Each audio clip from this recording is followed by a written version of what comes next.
Kang Wu stepped off the transport ship and looked up at the massive space station floating in front of him.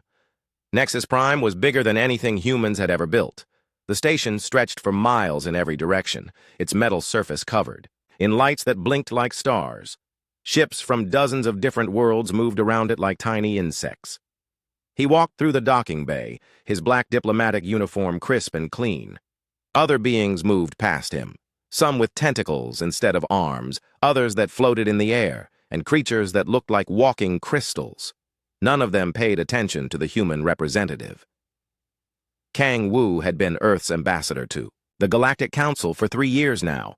In that time, he had learned that most alien species saw humans as children playing with dangerous toys. They thought humanity was too young, too wild, and too stupid to be trusted with space travel. A tall, thin alien with blue skin waited for him at the security checkpoint. "Ambassador Kang Wu," it said in perfect English through a translation device.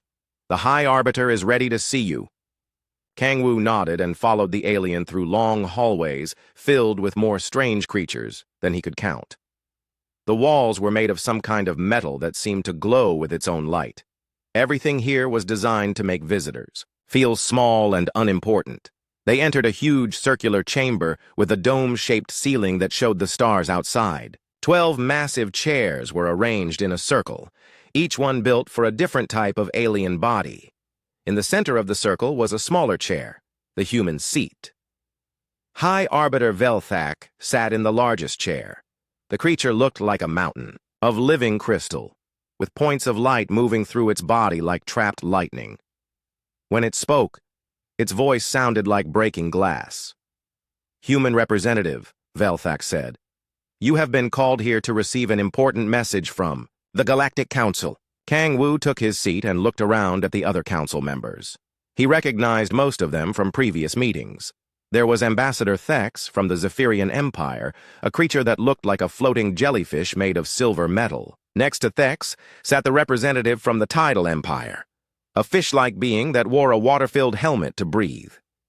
The insectoid from the Hive Collective clicked its mandibles impatiently, its 6 eyes all focused on Kang Wu with obvious dislike. These creatures had complained about humans before. "Your species has been expanding too quickly," Velthak continued. "In only 50 years since achieving faster-than-light travel, humans have claimed 17 star systems. This rate of expansion is dangerous and must stop." Kang Wu kept his face completely calm. He had expected this. Earth's intelligence services had been watching council communications for months. They knew this meeting was coming. Ambassador Thex floated forward slightly. "The Zephyrian Empire has controlled our territory for over 10,000 years, it said in a voice like wind chimes. "Human mining operations in the Kepler system are disrupting stellar formations that have religious meaning to our people." "These formations are just gas clouds," Kang Wu thought to himself, but he said nothing. He had learned that contradicting aliens about their beliefs was pointless.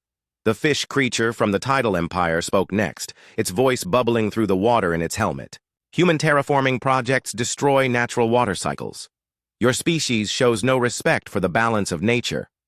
Kang Wu almost smiled at that. The Tidal Empire had destroyed 3 ocean worlds in their own expansion 2,000 years ago. But pointing out alien hypocrisy was not why he was here. The insectoid representative's voice came through its translator as a series of sharp clicks. "Human individualism is a disease that spreads to other species. Several worlds in our territory have begun questioning the collective wisdom. This cannot be allowed to continue." Other council members added their own complaints. The rock-like beings from the Stone Federation said human ships moved too fast and scared their slow-thinking people. The energy creatures from the Plasma Consortium claimed human technology gave off radiation that hurt their delicate forms. Kang Wu listened to each complaint with the same calm expression. Inside, he was making notes about each species' weaknesses and fears. This information would be useful later. Finally, High Arbiter Velthak raised one of its crystal arms for silence. "The Council has made its decision," it announced. "Humanity has 30 galactic standard days to accept our terms." The terms were exactly what Kang Wu had expected. Humans must stop all expansion beyond their current 17 systems. All. Human colonies must accept council inspectors to make sure they followed galactic law. Human technology must be shared with the council for approval before being used. Most importantly, Earth's government must accept a council advisor who would have veto power over all major decisions. If humanity refuses these reasonable terms, Velthak continued, the council will be forced to take corrective action to protect the galaxy from human recklessness. Kang Wu knew what corrective action meant. The council had used it 17 times in the past 1,000 years. Each time, an entire species had simply disappeared from the galaxy. Their worlds were left empty, their technology destroyed, their history erased. I will carry your message to my government, Kang Wu said simply. Earth will need time to consider your generous offer. Several council members made sounds that might have been laughter. Ambassador Thex's metallic body chimed, softly. Your species always thinks it has choices, it said. This is what makes humans dangerous. You do not understand your place in the natural order. The insectoid clicked its approval. Individual thinking leads to chaos. The collective knows what is best for all. Kang Wu stood up slowly and bowed slightly to the High Arbiter. With your permission, I will return to Earth immediately to discuss these terms with my leaders. You have 30 days, Velthak repeated. Not 1 day more. The Council's patience with humanity has reached its end. As Kang Wu left the chamber, he could hear the council members talking among themselves in their various languages. They sounded pleased with themselves, like adults who had just scolded a naughty child. Walking back through the station's halls, Kang Wu thought about what he had just heard. The council believed they were dealing with a young, stupid species that would either submit or be easily destroyed. They had made this same mistake 17 times before, but humanity was not like the other species the council had eliminated. Humans had been preparing for this moment since their first contact with alien life. While the council saw a primitive civilization barely capable of space travel, humans had been building something much more dangerous. Kang Wu reached his transport ship and gave the pilot coordinates for Earth. As they left Nexus Prime behind, he looked back at the massive station one last time. In 30 days, he would return with humanity's answer. The Council was about to learn that their biggest mistake was thinking humans were just another species to be controlled. They had no idea what was coming. The transport ship touched down at Geneva Spaceport just as the sun was setting over the Swiss mountains. Kang Wu walked quickly through the terminal, ignoring the reporters who shouted questions at him. News of the council meeting had already reached Earth through unofficial channels. Within an hour, he was sitting in the secure conference room beneath the United Earth Government building. The room had no windows and was protected by the best electronic shields human technology could build. Nobody could listen in on what happened here. Prime Minister Li Han sat at the head of the long table, her gray hair pulled back in a simple style. She had been leading Earth's government for 6 years, ever since the last election. Her calm, brown eyes watched Kang Wu as he entered the room. "Ambassador," she said with a slight nod, "I trust your trip was educational." Kang Wu took his seat and activated his secure data pad. "They gave us 30 days to surrender, exactly as we predicted. The terms are complete submission to council authority." Defense Secretary Park Jin leaned forward in his chair. He was a big man with scarred hands from his days as a soldier before entering politics.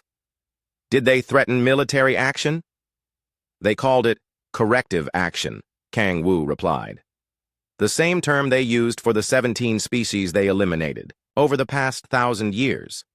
Dr. Kim Nari adjusted her glasses and looked up from her tablet.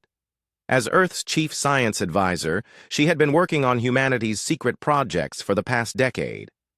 "How much do they know about our real capabilities?" "Nothing," Kang Wu said firmly. "They still think we're barely capable of interplanetary travel. The Council believes human technology is at least 500 years behind theirs." Intelligence Chief Cho Min smiled coldly. He was a thin man who rarely spoke, but when he did, people listened. "Our agents embedded in Council territories confirm this. They see us as primitive children playing with fire." Foreign Minister Yoon Sol tapped her fingers on the table thoughtfully. She had been studying alien cultures for 20 years and understood how they thought. The Council's arrogance is their weakness. They cannot imagine that a young species could be more advanced than their ancient civilizations. Admiral Bayek Tay spoke for the first time since the meeting began. The fleet commander was known for his direct approach to problems. Our ships are ready. All 30 battle groups are in position and waiting for orders. Prime Minister Li Han looked around the table at her advisors. These were the people who had been planning for this moment since humanity's first contact with alien life 15 years ago. Dr. Kim, what is the status of Project Looking Glass? Dr. Kim Nari smiled for the first time during the meeting. Quantum manipulation technology is fully operational. Our ships can now exist partially outside normal space-time. Council weapons cannot target what they cannot properly detect. And the temporal strike system? Li Han asked. Ready for deployment, Dr. Kim replied. Our weapons can now hit targets before the enemy realizes they have been fired upon. The quantum prediction algorithms give us a tactical advantage that no other species possesses. Cho Min opened a sealed folder and pulled out several photographs. Our intelligence network has identified key weaknesses in each council member species. The Zephyrians are extremely vulnerable to electromagnetic interference. The Tidal Empire's ships cannot function without constant connection to their home, ocean. The Hive Collective will collapse if their queen ships are destroyed. Park Jin studied the photos with professional interest. How many ships can the Council bring against us? Based on our intelligence, Cho Min replied, they can field approximately 3,000 combat vessels from all 12 member species combined. However, most of these ships use technology that is hundreds of years old. Admiral Bayek Tay nodded grimly. Our 200 newest ships could handle their entire fleet. But we do not want to reveal our full strength unless absolutely necessary. Yoon Saul looked thoughtful. We need to consider the political implications. If we destroy the Council too quickly, other species might band together against us out of fear. Which is why we will give them exactly what they gave us, Prime Minister, Li Han said quietly. An ultimatum. The room fell silent as the implications sank in. Kang Wu had expected defiance, but he had not expected humanity to go on the offensive. Madam Prime Minister, he said carefully, are you suggesting we threaten the Galactic Council, Li? Han stood up and walked to the wall screen, which showed a map of human space. 17 star systems, each one containing multiple worlds, mining stations, and research facilities. It looked small compared to the territories controlled by Council members. The Council made a mistake, she said without turning around. They assumed that because we are young, we are weak. They think our rapid expansion is the desperate scrambling of a primitive species trying to grab resources before the adults step in. She touched the screen, and the map changed to show the entire galaxy. Human territory was a tiny dot in one corner. What they do not understand is that our expansion was never about resources. It was about positioning. The map changed again, now showing the locations of all Council member territories. Dr. Kim Nari looked surprised. How did we get detailed maps of their space? Cho Min's cold smile returned. Our exploration ships have been busy for the past 10 years. While the Council thought we were just mining asteroids and setting up colonies, we were actually mapping every system they control. Admiral Baek Tay activated his own data pad. Show them, Cho. The wall screen now displayed something that made everyone in the room sit up straighter. Dozens of red dots appeared throughout Council space, each one marking the location of a human ship. Stealth reconnaissance vessels, the Admiral explained. They have been in position for 3 years, watching and waiting. Each ship is equipped with quantum torpedoes and temporal strike capability. Park Jin stared at the screen in amazement. How many ships? Enough, Cho Min replied simply. Dr. Kim Nari looked excited despite the serious situation. The quantum stealth technology has worked perfectly. Council sensors cannot detect our ships when they are phase-shifted into parallel space. Prime Minister Li Han returned to her seat. The Council will send their ultimatum through official channels within the next few days. When they do, we will be ready with our response. What exactly are we going to tell them? Yoon Sol asked. Li Han looked around the table at each of her advisors. We are going to tell them the truth, that their time as the dominant power in this galaxy is over. that humanity will not be contained or controlled, and that they have 30 days to withdraw their ultimatum and recognize our sovereign right to expand. Kang Wu felt a chill run down his spine. And if they refuse? Then we will show them what happens when you corner a species that refuses to be caged, Admiral Bacté said grimly. The meeting continued for several more hours as they worked out the details of humanity's response. Intelligence reports were reviewed, military preparations were confirmed, and diplomatic language was carefully crafted. As the meeting ended, Prime Minister Li Han stood at the window looking out at the lights of Geneva below. The city sparkled in the darkness, full of humans going about their daily lives, unaware that their species stood at a crossroads. Cho Min approached her quietly. "Madam Prime Minister, are you certain about this course of action? Once we reveal our true capabilities, there will be no going back." Li Han continued looking out at the city. The Council has ruled this galaxy for thousands of years through fear and intimidation. They eliminate any species that shows too much independence or innovation. How many civilizations have they destroyed? How much progress have they prevented? Shi Wo turned to face him. Humanity will not bow to bullies, no matter how old or powerful they think they are. It is time for this galaxy to move forward. Outside, the stars shone down on Earth, unaware that in 30 days, everything would change. 30 days passed exactly as planned. Kang Wu stood outside the same circular chamber where he had received the Council's ultimatum 1 month ago.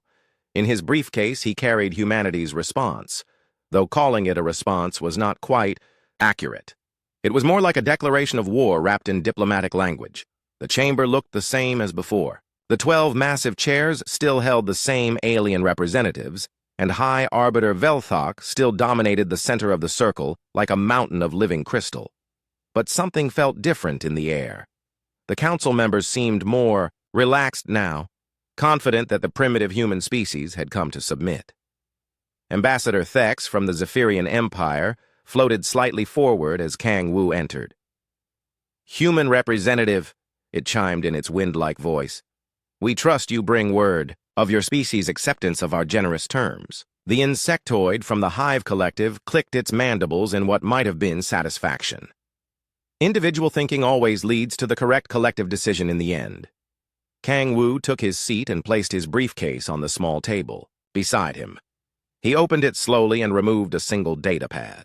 The movement was deliberate and calm, designed to keep everyone's attention focused on him. "High Arbiter," he said formally, "the United Earth government has carefully considered the Council's suggestion." Several Council members made sounds of approval. The word suggestion showed proper respect for their authority. "We decline," Kang Wu continued in the same calm voice. The chamber fell completely silent.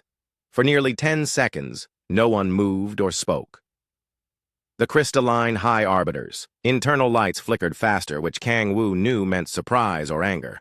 "You decline," Velthak's voice cracked like breaking glass. "You misunderstand the situation, human. This was not a request for negotiation."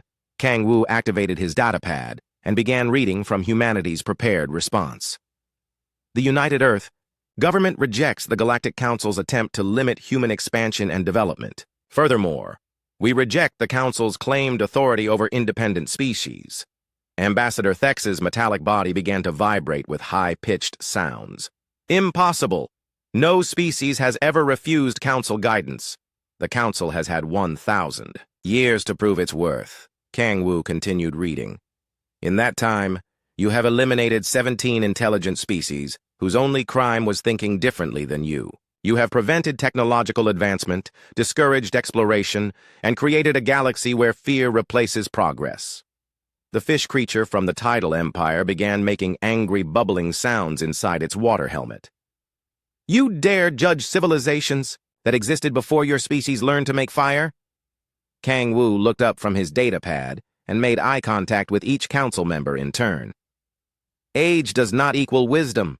Length of existence does not grant the right to control others." He stood up and activated a holographic projector built into his datapad. The air above the center of the chamber filled with images and documents that made several council members recoil in shock. The Zephyrian Empire, Kang Wu said as images appeared in the air. Secretly maintains slave labor camps on 7 worlds. Your sacred stellar formations are actually cover for illegal mining operations that have destroyed the atmospheres of 4 planets. Ambassador Thex's chiming became harsh and discordant.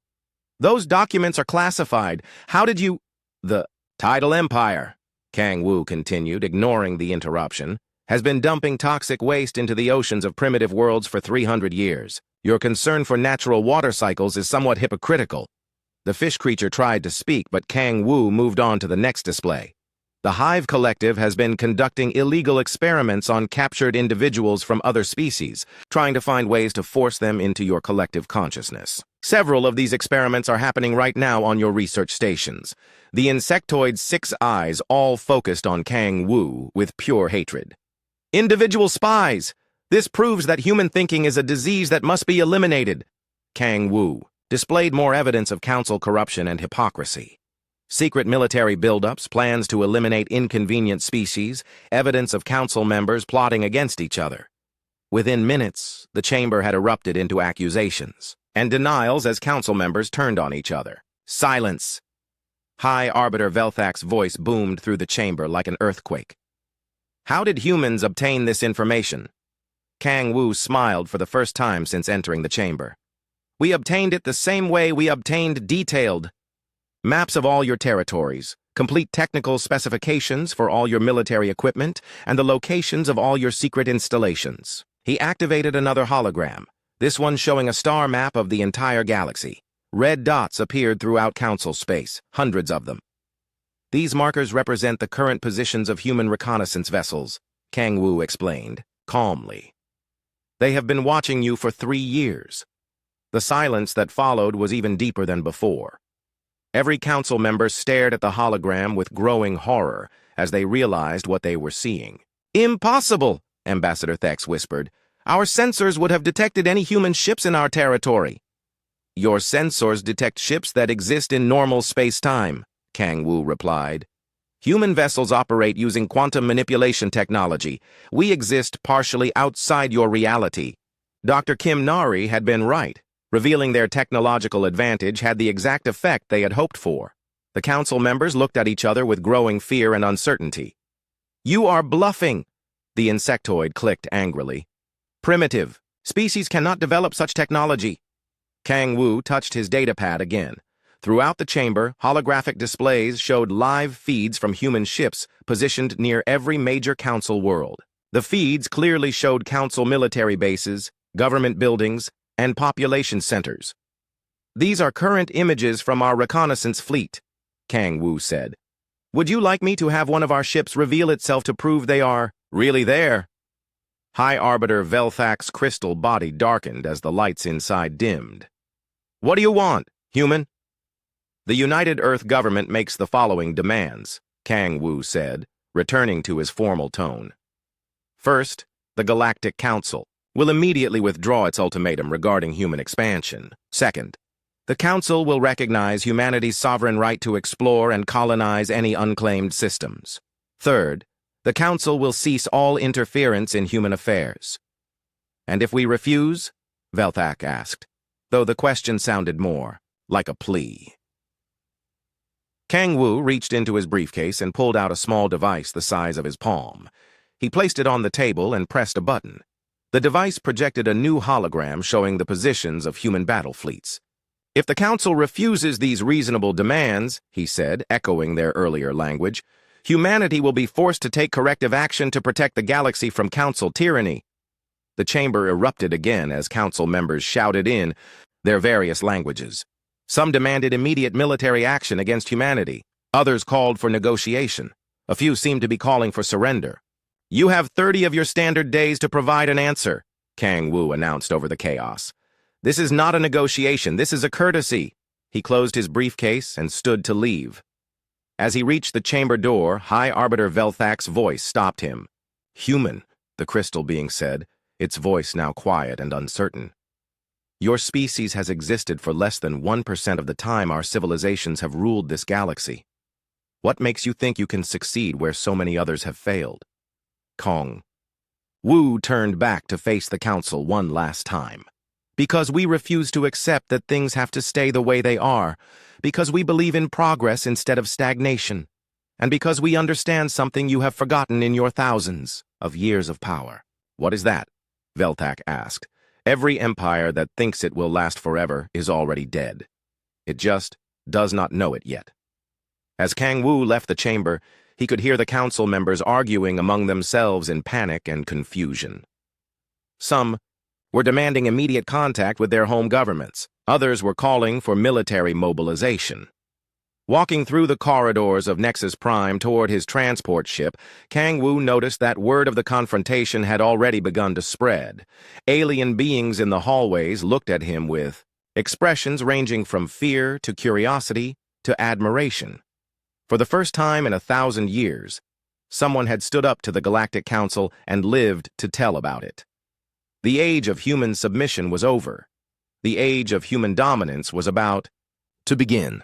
High Arbiter, Velthak's crystal form glowed with angry red light as the emergency council session continued for the 4th straight hour. The revelation of human technological superiority had shattered the confidence of the oldest galactic power, but Velthak refused to accept defeat.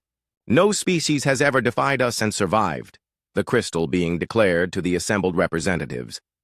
We will not allow these primitive humans to destroy the order we have maintained for a millennium.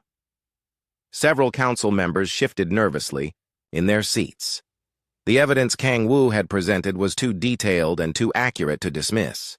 Human ships really were watching every major council world, and somehow the humans had developed technology far beyond anything the council possessed.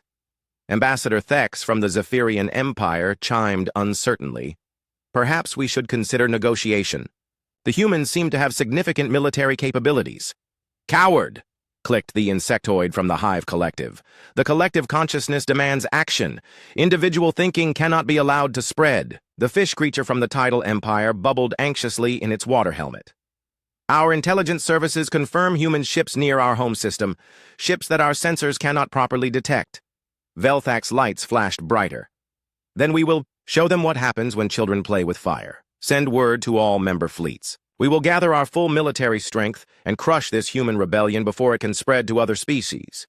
Within 6 hours, the largest fleet in galactic history began assembling at the edge of Council space. 3,000 ships from 12 different civilizations, representing the combined military might of species that had ruled the galaxy for centuries. The fleet included massive dreadnoughts the size of small moons, carrier ships containing thousands of fighter craft, and weapons platforms capable of destroying entire planets. Admiral Rosu stood on the bridge of the human dreadnought Indomitable, watching the Council fleet approach through quantum sensors. The human defense fleet looked pathetically small in comparison, only 200 ships spread across the frontier. "Sir," reported Captain Limdaw from her destroyer Soul's Pride, "enemy fleet has dropped out of hyperspace at the edge of the new Kyoto system. They're moving into attack formation." Admiral Rosu nodded calmly. The Council had chosen New Kyoto as their target because it was humanity's newest colony world, with only 50,000 settlers. They probably expected to find light defenses and terrified civilians. "All ships, prepare for quantum phase shift," the Admiral ordered. "Dr. Song, are your prediction algorithms ready?" Dr. Song Yu looked up from her quantum computer console.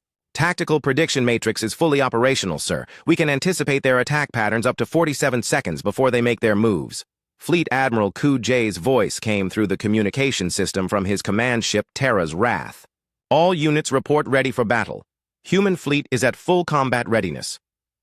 The Council fleet moved into the new Kyoto system like a massive wave of destruction. Their formation was perfect, the result of thousands of years of military tradition and experience. Dreadnoughts formed the center, protected by screens of smaller warships and clouds of fighter craft. Council Admiral Zextar commanded the fleet from the bridge of the Zephyrian flagship Ancient Glory. The metallic being felt confident as it watched the tiny human force ahead of them. "Primitive fools," it chimed to its staff officers. "They do not even attempt to retreat." "Sir," reported a sensor operator, "human ships are beginning some kind of energy build-up.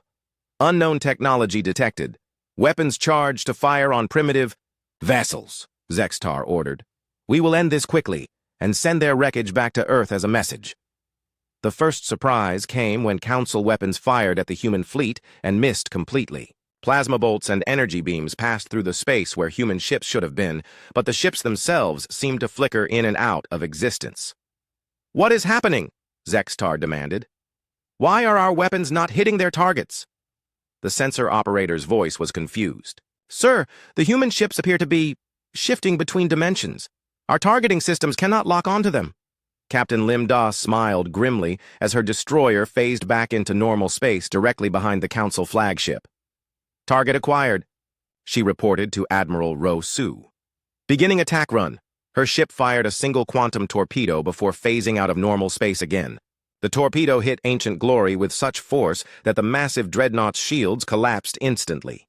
Secondary explosions rippled along its hull as critical systems overloaded.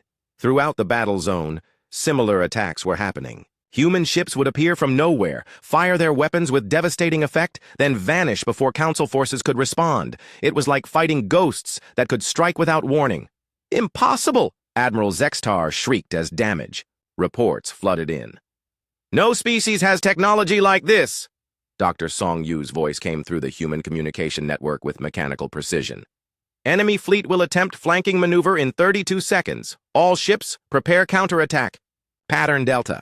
The Council fleet tried exactly what she predicted, and human forces were ready.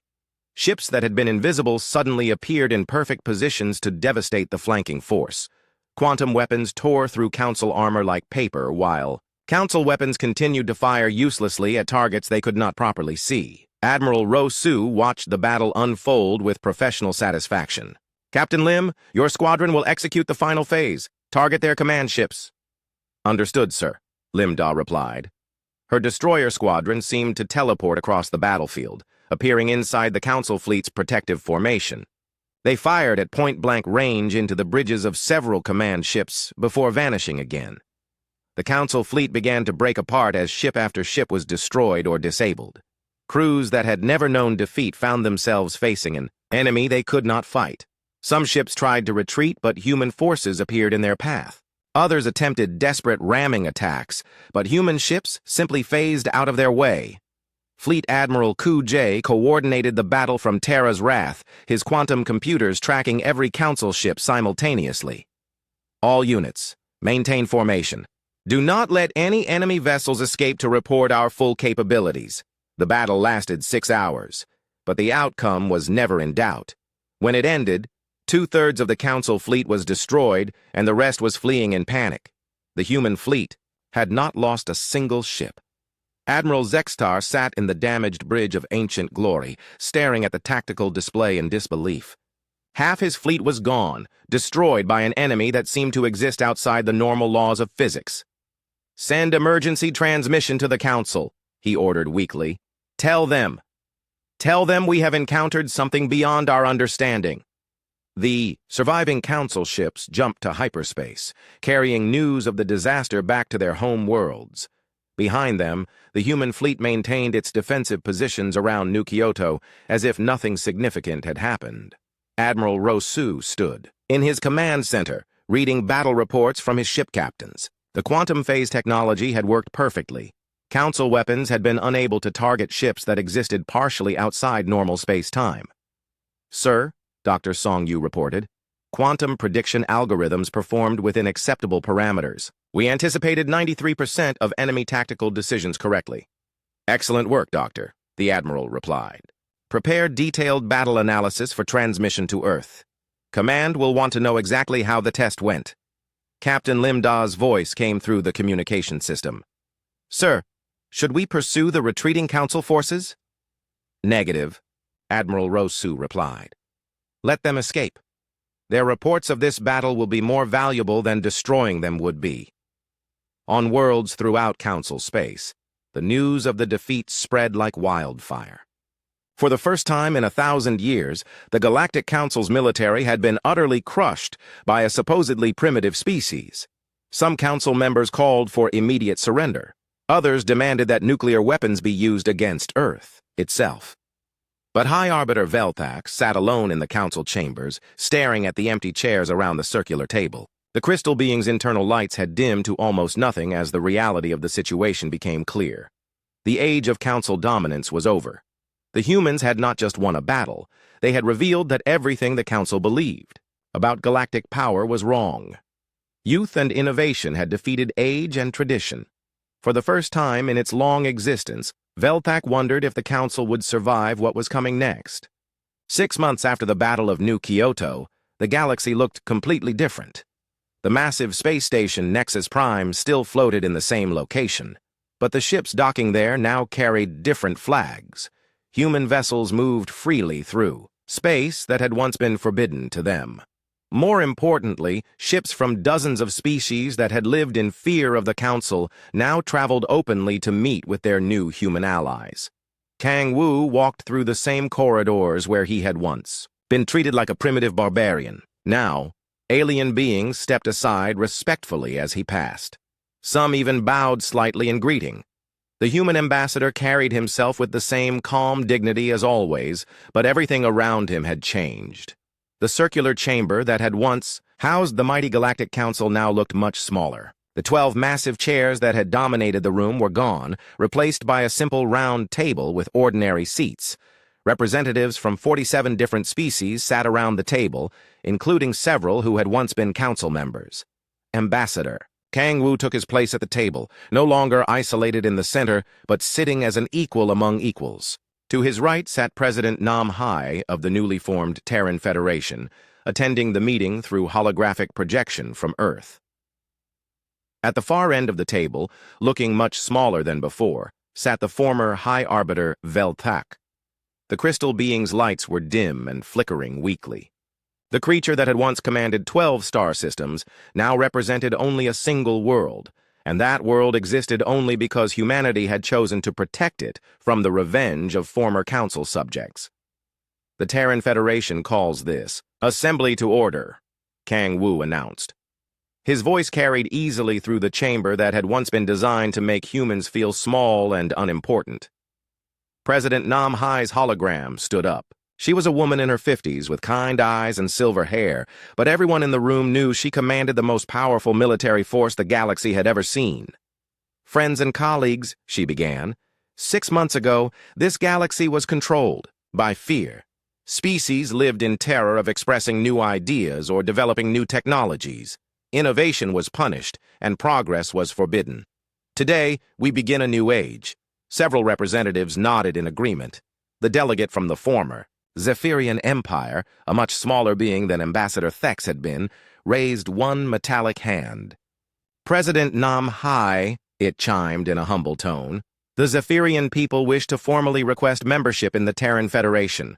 We offer our knowledge of stellar engineering in exchange for protection and the right to pursue technological advancement. Similar requests had been coming in for months. Species that had been suppressed by the Council for centuries were eager to join humanity's new order. The promise of freedom to develop and explore was more attractive than any military alliance. Admiral Park Ray's voice came through the communication system from her exploration ship beyond the galaxy's edge. Madam President, I am pleased to report successful contact with the Andorian Republic in the neighboring galaxy. They are interested in establishing trade relations with the Federation. Dr. Sim Wan, now director of the Federation's technology sharing program, stood to address the assembly. Our scientists have made remarkable progress working with researchers from member species. The combination of human quantum manipulation technology with Zephyrian stellar engineering has produced faster-than-light travel capabilities that exceed anything previously thought possible. Kang Wu looked around the table at the faces of beings from across the galaxy. Some were former enemies who had surrendered after the Council's defeat. Others were species that had been suppressed for so long they had almost forgotten how to think independently. All of them now looked to humanity for leadership.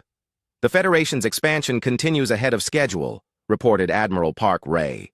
Our deep space exploration fleets have identified over 200 systems suitable for colonization. More importantly, we have made contact with 17 species that were unknown to the former Council. President Nam Hai smiled at this news. The galaxy is larger and more diverse than the Council ever imagined. Their policy of isolation and control prevented them from discovering entire civilizations. The former High Arbiter Velthak's voice was barely a whisper when it finally spoke. How did you know we would react as we did? How did you predict our every move? Kang Wu turned to face the fallen leader with something that might have been pity in his eyes. Because you had become predictable. 1,000 years of unchallenged. Power made you think in patterns. You could not imagine that anyone would dare to challenge your authority, so you never prepared for that possibility. But your technology. Velthak continued weakly. How did a young species develop such advanced capabilities? Dr. Sim Wan answered the question. Because we never stopped trying to improve. While Council species rested on their ancient achievements, humanity continued to push the boundaries of what was possible. We developed quantum manipulation technology because we refused to accept that there were limits to what we could achieve. President Nam Hai's hologram gestured to the assembled representatives.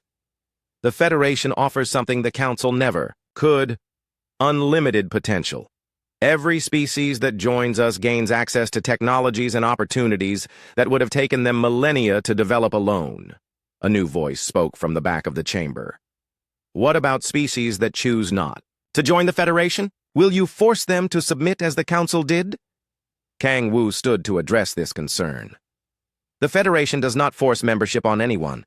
Species that wish to remain independent are free to do so, as long as they do not threaten the freedom of others. However, those who choose isolation will find themselves increasingly left behind as the galaxy moves forward. The meeting continued for several more hours as representatives from various species formally requested Federation membership or signed trade agreements. The galaxy was reorganizing itself around humanity's vision of progress and cooperation, instead of the Council's system of fear and control. As the assembly concluded, Kang Wu found himself standing alone with the former High Arbiter Velthak. The crystal beings seemed to have shrunk since their first meeting. I do not understand, Velthak said quietly. How did everything change so quickly? For 1,000 years, the Council maintained order and stability. Kang Wu looked out through the chamber's windows at the stars beyond. You maintained stagnation and fear. You confused the absence of change with peace. But the galaxy was not stable. It was dying. Species stopped exploring, stopped innovating, stopped growing. You created a perfect museum, but museums are for dead things. And now? Velthak asked. Now the galaxy is alive again, Kang Wu replied. Ships are launching to explore new worlds every day. Scientists from dozens of species are working together on projects that would have been impossible under Council rule. Artists and philosophers are free to express ideas that challenge old ways of thinking. Velthak's lights dimmed further. Perhaps the Council's time really was over. 10 years later, Kang Wu stood on the observation deck of Humanity's Dream, the first ship designed to travel between galaxies. The vessel was a marvel of Federation engineering, combining the best technologies of 50 different species into something that exceeded the capabilities of any single civilization. Behind him, the Milky Way galaxy stretched out in all its glory. What had once been a collection of isolated, fearful civilizations was now a thriving federation of explorers and innovators. Human colonies dotted thousands of worlds, but they were not conquests. They were partnerships with local species who had chosen to join humanity's endless expansion. President Nam Hai, now in her 60s but still sharp and determined, joined him at the observation window. Ready for the next adventure, Ambassador?